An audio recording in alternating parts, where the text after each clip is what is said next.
그리스의 시인 호메로스는 그가 쓴 오디세이아에서 바다의 재앙 이야기를 합니다. 트로이와의 전쟁을 마치고 돌아가던 이 전쟁 영웅 오디세이가 그 일행들과 이 외눈박이 거인이 살고 있는 한 섬에 도착하는데요. 이들은 섬을 탐험하다가 엄청나게 큰 동굴을 안으로 들어가게 됩니다. 거인의 집이었습니다. 그런데 갑자기 땅이 울리더니 폴리페모스라고 하는 외눈박이 거인이 굴 안으로 들어온 거예요. 집에 온 거인은 큰 바위로 입구를 막고는 이들이 밖으로 나갈 수 없게 되어 버렸습니다. 이제는 꼼짝없이 죽은 목숨이었습니다. 거인에게 발각된 오디세이와 부하들을 이 하루에 몇 명씩 이 부하들을 잡아먹는 거예요. 이때 오디세이는 기지를 발휘해서 거인에게 술을 만들어 주겠다고 합니다. 거인은 이들이 만든 술을 마시고 잠이 들었고 그 사이에 거인의 눈을 찔러서 앞을 보지 못하게 됩니다. 그렇게 우여곡절 끝에 위기를 벗어나고 다시 항해를 하게 되는데 바다의 신 포세이돈이 자기 아들 폴리페모스의 눈을 멀게 한 것에 노여워합니다. 그래서 이들이 순순히 바다를 나가지 못하도록 여정 내내 집요하게 괴롭힙니다.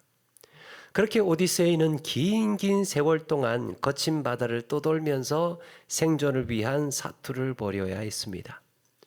오늘 말씀의 이 광풍도 바울과 선원들이 이 바다를 살아서 나가지 못하도록 끈질기게 괴롭히고 있습니다. 이런 시간들이 벌써 열 나흘째라고 합니다.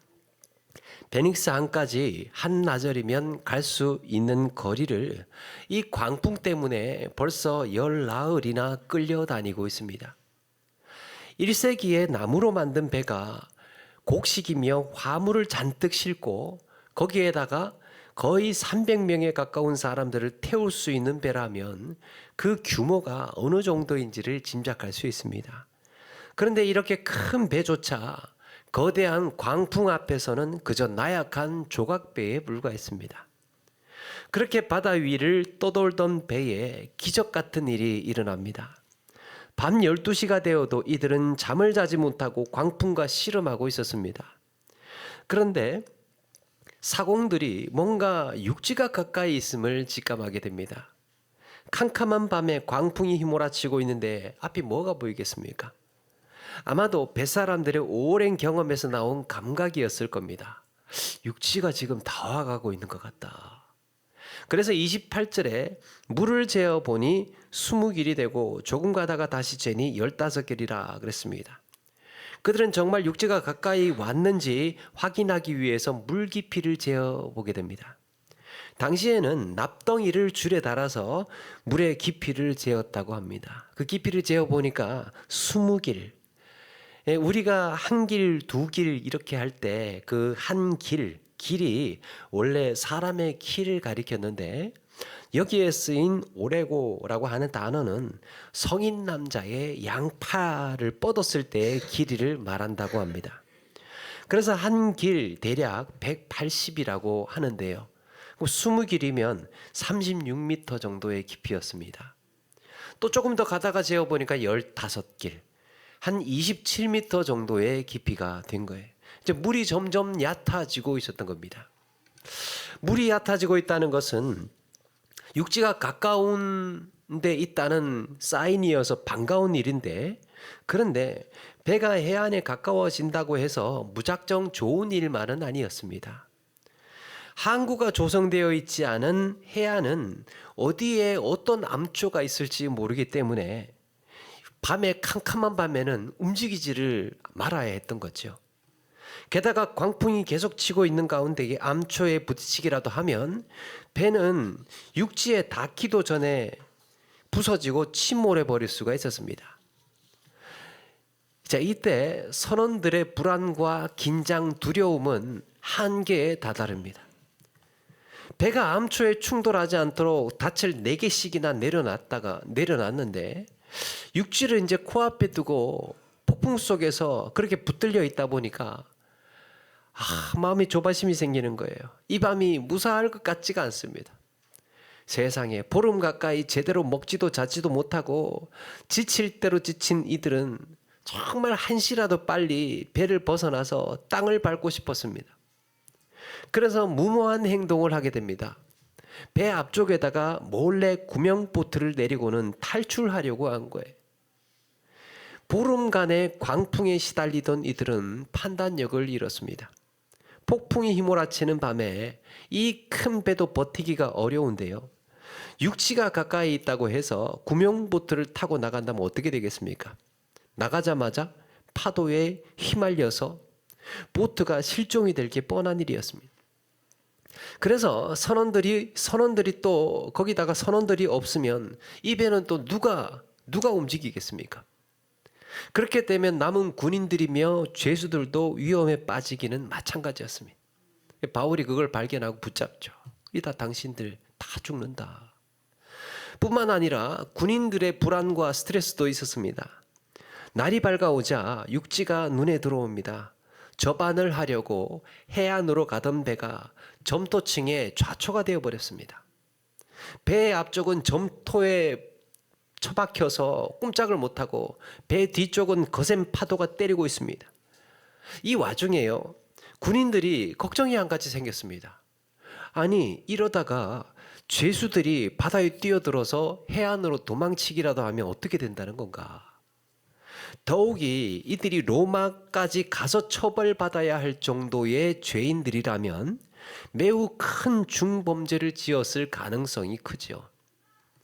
당시 로마법은 죄수를 지키던 군인이 죄수를 놓치면 그 죄를 대신 받는다는 조항이 있었습니다.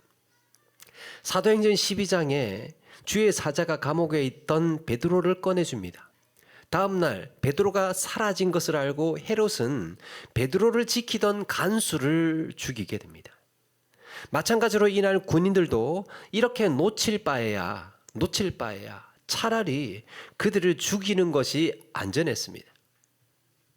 그래서 백부장에게 죄수들을 처형하자고 요청을 했던 거예요. 이제 백부장의 선택이 중요해졌습니다. 달아날 우려가 있는 이 죄인들을 죽일 것인가? 아니면 이들을 살릴 것인가? 그런데 마음에 걸리는 한 사람이 있었습니다. 43절. 백부장이 바울을 구원하려 하여 그들의 뜻을 막고 헤엄칠 줄 아는 사람들을 명하여 몰래 물에 뛰어내려 먼저 육지에 나가게 하고, 백부장은 상식적이지 않은 선택을 합니다.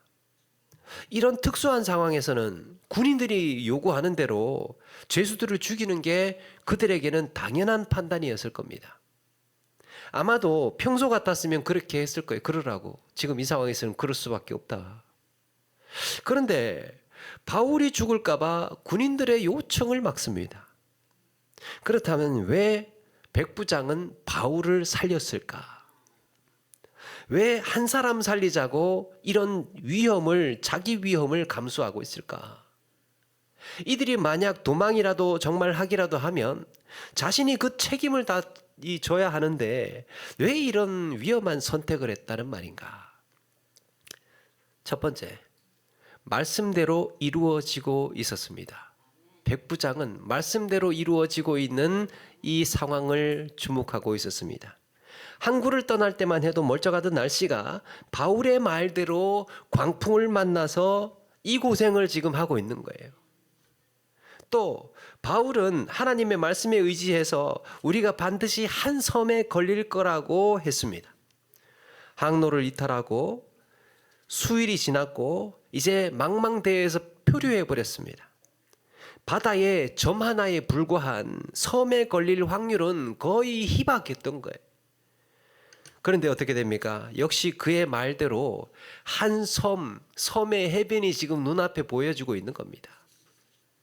그런데 여러분, 이것은 단순히 이들이 섬에 걸리는 것으로 끝나는 것이 아니고 이거는 또 다른 의미를 갖고 있습니다. 하나님의 사자가 뭐라고 했습니까? 바울아, 두려워하지 말라. 하나님께서 너와 함께 항해하는 자를 다 네게 주셨다. 하나님께서 이 선원들이며 이 군인들이며 항해하는 사람들 다 바울에게 주셨다는 거예요. 이 말은 무엇입니까? 바울 때문에 지금 다 살고 있다는 얘기죠. 그래서 바울이 뭐라고 합니까? 너희 중에 아무도 생명에는 이런 아무런 손상이 없겠고 오직 배뿐이리라. 아무도 손상이 없을 것이다. 오직 배만 손상을 입을 거다. 정말로 그의 말대로 배는 지금 뻘에 고립되어 있고 거센 폭풍이 배를 강타하면서 배가 부서지고 있습니다. 그렇다면 남은 것은 한 가지죠. 너희 중에 아무도 생명에는 손상이 없을 거라는 말이었습니다. 백부장은 지금 말씀대로 하나하나 이루어지고 있는 이 현장을 두 눈으로 지금 계속해서 지켜보고 있는 거예요. 바울이 말한 대로 하나하나 지금 다 되고 있는 겁니다. 이제 백부장이 두려운 것은 아무도 생명에 손상이 없을 거라는 말씀이었습니다. 그는 바울이 믿는 하나님이 두려워지기 시작했습니다. 여기서 내가 지금 바울을 비롯한 죄수들을 처형하라고 지시한다면 아무도 죽지 않고 다치지 않을 거라고 하는 그 신의 계시를 내가 틀어버리는 꼴이 되는 거예요. 그래서 백부장도 모두를 살리는 쪽으로 선택을 한 겁니다. 어느새 백부장은 자기 경험, 자기 상식보다 말씀의 영향을 받고 있었습니다. 야, 정말 섬에 걸리네. 야, 정말 배만 부서지고 있네. 우리가 한 사람도 다치지 않고 있네. 사랑하는 여러분, 주어진 현실을 두려워할 것이 아니라 말씀대로 이루시는 하나님을 경외하는 우리 모두가 되시기를 바랍니다. 또 하나는 바울은 누구보다 위기관리 능력이 탁월했습니다. 그들이 몇 날 며칠 동안 풍랑에 휘말리면서 구원의 여망마저 사라졌을 때 바울은 하나님의 말씀을 통해서 우리가 안전할 거라는 확신을 줍니다. 그 사람들의 선원들의 멘탈을 관리하고 있는 거예요. 우리는 살 수 있다. 선원들이 몰래 구명보트를 타고 달아나려 할 때 바울이 이를 발견하고 이렇게 되면 당신들도 다 죽는다. 우리 다 죽는다. 그렇게 그들을 독려하고 다시 붙잡아서 그나마 배가 운항될 수 있도록 했습니다. 또 거의 보름 동안 먹지 못한 이들에게 바울은 이 사람들을 독려하고 먹어야 살 거 아니냐. 그러면서 음식을 먹이고 너희 중에 머리카락 하나도 잃을 자가 없으리라. 그러면서 그 사람들을 다 다독이고 챙기고 독려한 거예요. 재앙 같은 풍랑이 계속되면서 그들은 살려는 의지가 꺾이고 불안과 두려움에 절망에 놓여 있었습니다. 이럴 때 바울만이 그들을 다독이고 소망을 불어넣고 현명한 판단을 하고 있었던 겁니다.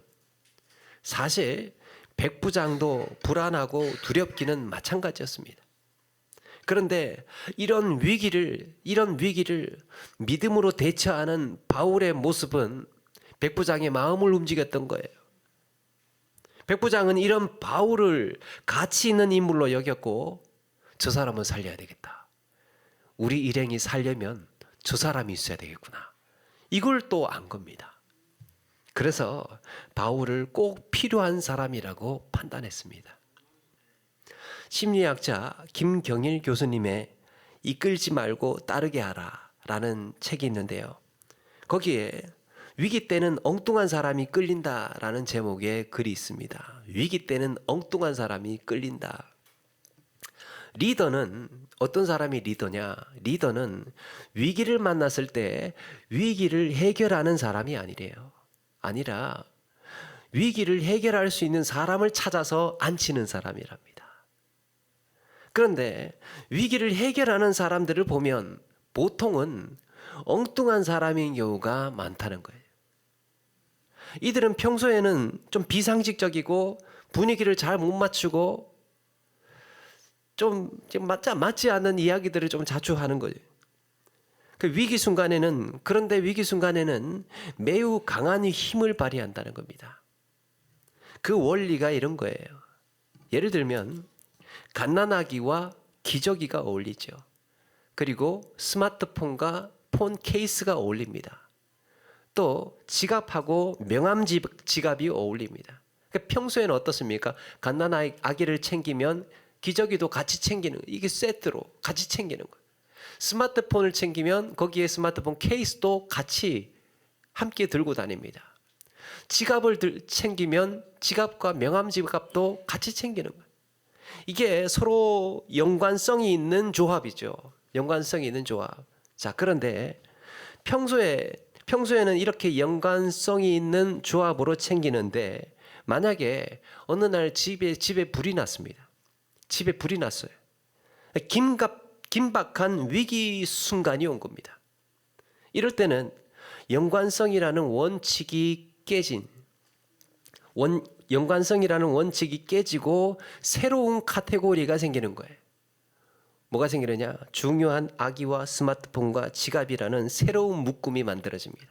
위기가 올 때는 기존에 가지고 있는 생각의 이 상식과 우리가 가지고 있는 원리가 깨지고 위기가 오면 새로운 판이 짜여지게 되는 거죠. 그런데 상식적인 사람들은 당황한 나머지 오히려 엉뚱한 것들을 들고 나오는 경우가 더 많다는 거예요. 그래서 재난 전문가들은 재난 상황에서, 재난 현장에서 전체 이 재난을 지휘하는 사람이 평소에 상식적이고 매뉴얼대로 하는 사람이 맡게 되면 오히려 부작용이 일어날 가능성이 크다고 조언합니다. 그런데 평소에 엉뚱하다고 생각되는 사람은 평소에도 불이 난 것과도 같은 상황을 염두에 두고 대비하는 경우가 많다는 거예요. 불이 안 났는데 이 엉뚱한 사람들은 불 날지도 모른다고 생각을 하고 그렇게 쓸데없는 막 우산 챙겨 다니고 또 불 날지도 모른다고 생각해서 막 방화 이런 것들 장치 갖다 놓고 준비해 놓고 이런다는 거죠. 그래서 갓난아기 스마트폰 지갑 같은 언뜻 보기에는 연관성이 없는 것들도 이렇게 같이 묶어보기도 한다는 겁니다. 어떤 사람이 충분한 능력이 있어 보이는데 주위 사람들로부터 엉뚱하다는 소리를 자주 듣는다면 그 사람은 이 일에 맞지 않는 사람이 아니라 다른 상황에 맞는 사람일 가능성이 크다는 얘기예요. 이 일에 맞지 않는 사람이라기보다는 다른 상황에 꼭 필요한 사람일 수 있다는 거죠. 따라서 평소에 엉뚱한 이야기를 하는 사람은 위기 순간에 오히려 가장 적절한 사람일 수 있고 반대로 평소에 상식적인 사람은 위기 순간에 오히려 엉뚱해질 수 있다는 얘기입니다. 그러고 보니까 믿음의 사람들은 종종 엉뚱한 일을 했습니다. 노아는 비가 내리지도 않는데 산 꼭대기에서 방주를 지었습니다. 아브라함은 멀쩡한 고향 놔두고 길을 떠나버렸습니다. 이삭은 자기를 제물로 바치려는 아버지의 결박을 순순히 그렇게 결박을 당하고 있었습니다. 남편을 잃은 모압 여인 룻은 충분히 새 출발할 수 있었음에도 불구하고 자기 민족을 떠나서 시어머니의 고향으로 따라갑니다. 다윗은 거인 잡겠다고 짱돌을 들고 달려듭니다. 엉뚱하죠. 모세는 그리스도를 위하여 받는 수모를 애굽의 모든 보화보다 더 큰 재물로 여겼답니다. 어떻게 고난과 수모가 애굽의 보화보다 더 큰 재물로 여길 수 있겠습니까? 엉뚱한 거예요. 오늘 말씀의 바울은 배로 하루길이면 갈 수 있는 거리를 풍랑이 일어날 거라고 엉뚱한 말을 한 겁니다. 사람들은 바울이 별 희한한 걱정을 다 한다고 생각을 했습니다. 쓸데없는 걱정, 참 희한한 걱정을 다 한다. 그런데 정작 위기를 만났을 때 바울은 믿음으로 현실을 직시하고 누구보다 현명하게 헤쳐나갑니다. 여러분, 이런 점에서 믿는 자들은 엉뚱한 사람들입니다. 엉뚱한 사람은 평안이 계속되고 있을 때, 평안이 이어지고 있을 때 다가올 재앙을 대비해요. 그리고 절망할 수밖에 없는 재앙을 만났을 때는 평안의 복음과 담대한 믿음으로 이 고난을 이겨냅니다. 이런 엉뚱함을 영적인 의미로 바꾸어 말하면 깨어있다라고 말할 수 있습니다. 깨어있다 보니 같은 배를 타고 있어도 어떤 사람은 절망과 불안과 두려움에 사로잡혀서 아무것도 못하고 있는데 어떤 사람은 마음의 평안과 의연함을 보이고 있습니다. 아니야, 우리는 살 수 있어. 하나님께서 그렇게 말씀하셨어. 그러니까 상황과 맞지 않는 생각을 하고 있는 거죠. 상황과 맞지 않는. 상식적인 거는 상황에 맞추어서 움직이고 상황에 맞추어서 생각을 해야 되는데 이 믿음의 사람은 상황과 맞지 않는 생각을 하고 대비를 한다는 거죠. 상식에 충실한 사람은 내 일상에서 아무 일도 일어나지 않고 있을 때 이런 평범한 삶이 계속될 거라고 생각합니다. 그게 상식적인 거죠. 아무 일도 일어나지 않고 뭐 다 두루두루 안전하고 괜찮네. 그런데 깨어있는 사람은 게으르고 나태해져 가는 자신을 발견하고 오히려 기도의 자리에서 자기를 추스릅니다. 상식적인 인생은 내가 하는 일의 성공과 성장이 이어지고 있을 때 자기 성과에 스스로 자만해버립니다. 이 정도 되니까 마음 좀 놓아도 돼. 이 정도 되니까 나는 이제 좀 성공한 거야 이제. 그런데 깨어있는 삶은 하나님이 아닌 내 성공과 소유를 의지하고 있는 자신을 발견하고 언제든지 도로 가져가실 하나님을 두려워해서 더 말씀을 붙들고 예배의 삶을 살아갑니다. 깨어있는. 세상이 부요해지고 평화가 이어질 때 어떤 사람들은 이런 평화와 부와 이런 것들이 계속해서 이어질 것으로 알고 살지만 어떤 사람들은 종말의 때를 의식하고 다시 오실 주님을 바라봅니다. 여러분, 우리는 가정이라는 배, 직장이라는 배, 사업이라는 배, 교회라는 배를 타고 항해하는 인생이에요. 여기서 우리의 역할이 무엇이어야 하겠습니까? 우리 믿는 자들의 역할이 어떤 것이어야 하겠습니까? 인생의 바다에서 풍랑을 만나고 고난이 오고 시련이 찾아올 때 절망하고 불안해하고 두려워하는 이들을 다독이고 깨우고 용기를 주고 소망을 품게 하는 삶이어야 할 줄로 믿습니다. 그렇게 살아계신 하나님을 우리의 삶을 통해서 드러내는 거예요. 같은 배를 타고 있어도 우리는 깨어있는 자가 되어서 상식 너머에 있는 말씀의 시선, 믿음의 시선으로 현실을 바라보아야 합니다. 이렇게 살아가는 동안에 깨어있는 자가 되어 사람의 마음을 움직이고 믿음의 영향력을 끼치는 저와 여러분 되기를 주의 이름으로 축원합니다.